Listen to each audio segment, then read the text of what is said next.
BJP করার অপরাধে দীর্ঘ 5 বছর পর বাড়ি ফিরলেন বিজেপি সমর্থক। 21-এ পরাজয়ের পর তৃণমূলের অত্যাচারে ঘর ছেড়েছিলেন, এমনটাই দাবি করলেন গাইঘাটার গোবিন্দ। 2021-এর ভোট পরবর্তী হিংসায় বিজেপি করার অভিযোগে ভাঙচুর চালানো হয়েছিল বাড়িঘরে, মারধর করা হয়েছিল বাড়ির সদস্যদের। ভয়ে ঘর ছাড়া হয়েছিলেন গাইঘাটার পাঁচপোতা গ্রামের বাসিন্দা কল্পনা বিশ্বাস। তার মেয়ে ও জামাইকেও ঘর ছাড়া হতে হয়েছিল। অবশেষে রাজ্যে রাজনৈতিক পালাবদলের পর ঘরে ফিরলেন বাড়ির সদস্যরা। আগেও অনেক হুমকি দিয়েছে, পরে তো ঘর বাড়ি সব ভেঙে দিল, আমার স্বামীকে মেরে জেলে পাঠিয়ে দিল। আমরা অসহায়, কি করব? বাবলুদার কাছে গেলাম, সেখান থেকে বাবলুদা তো ঠাকুরনগর পাঠিয়ে দিল হসপিটালে, সেখানেও কোনো কাজ হলো না। বেশি চেনা পরিচিত নেই আমাদের। যা হোক, হ্যাঁ, মারধর করেছিল, মাকে খুব মেরেছিল, আমার স্বামীকেও মেরেছে, কিন্তু স্বামীকে তো নিয়ে ওরা জেলে দিয়ে দিল, পুলিশে নিয়ে চলে গেল। তারপরে আমি একা মাকে নিয়ে এখান থেকে গেলাম বাবলুদার কাছে, যে এখান থেকে আর কেউ সাহায্য করবে না, এরা সবাই পার্টির থেকে এদের হাত করে রেখেছে, গ্রামের কেউ আসবে না, পাশে দাঁড়াবে না। আমাদের কোনোই অপরাধ না, আমরা শুধু পার্টি, বিজেপি পার্টি করি, তার জন্য আমাদের। কল্পনা বিশ্বাসের অভিযোগ, সেই সময় এলাকার তৃণমূল নেতারা মারধর করে আমাদের উপর অনেক অত্যাচার করেছে, বাড়িঘর ভাঙচুর করে দিয়েছিল। আজ বহু বছর পর নিজেদের বাড়িতে শান্তিমতো থাকতে পেরে ভালো লাগছে।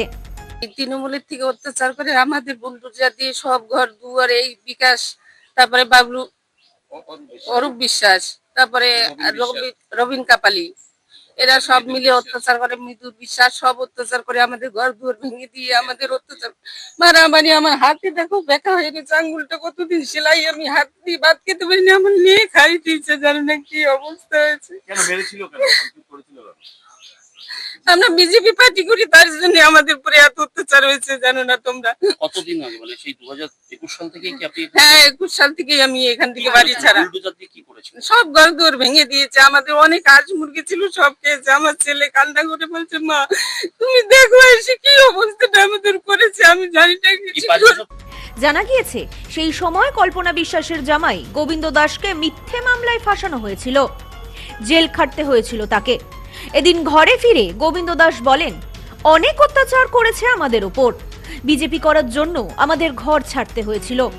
বিজেপি করতেন এবং বিজেপি কর্মীদের এখানকার যে টিএমসি যারা নেতৃত্ব, যেরকম বিকাশ আচার্য যার প্রধান ভূমিকা, তারপরে রবিন বিশ্বাস, তারপর অরূপ বিশ্বাস, মৃদুল বিশ্বাস, এরা এদের উপরে সম্পূর্ণভাবে হামলা চালিয়েছে। এটা 2021 ভোটের পরে পরে। এরা বিজেপি করে বলে, আমরা বিজেপি কর্মী বলে আমরা বিজেপি এখানে তখন সমর্থন করি বিদায়, তার জন্য আমাদের উপর সেই আক্রোশটা তারা নিভিয়েছে।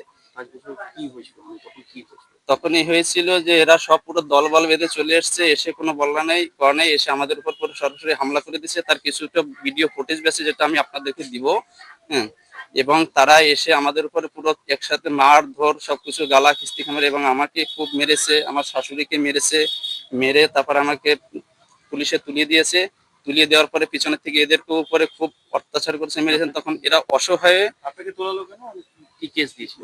আমাকে কেস দিয়েছিল তখন মিথ্যা আর্মস কেস দিয়েছে, এবং দা, সাপল ইত্যাদি এই দিয়ে আমি তাদের উপরে হামলা করেছি, তাদের আমি আর্মস নিয়ে মারতে গেছি এরকম। কিন্তু আমি এরকম, আমার কাছে কোনো কিছুই নেই। আমি তখন কাজ করছিলাম, তার ভিডিও ফুটেজে পুরো সম্পূর্ণ আছে, আমি তখন বাইরে কাজ করছি। যদিও স্থানীয় তৃণমূল নেতৃত্বের দাবি, এই ঘটনার সঙ্গে রাজনীতির কোনো সম্পর্ক নেই, এটা তাদের জমি নিয়ে শরিকি বিবাদ। সেটা মধ্যস্থতা করতে গিয়েই এখন মিথ্যে অভিযোগ তোলা হচ্ছে। যেহেতু রাজ্যে পালাবদল হয়েছে, তারই সুযোগ নিচ্ছে এলাকার বিজেপি নেতৃত্ব। Bureau report, news no man's land, Gaighata. পশ্চিমবঙ্গের উত্তর 24 পরগনা জেলার বনগাঁ এলাকায় সুধীর কর্মকার কলেজ অব এডুকেশন এক স্বনামধন্য এবং অতি উল্লেখযোগ্য শিক্ষণ মহাবিদ্যালয়।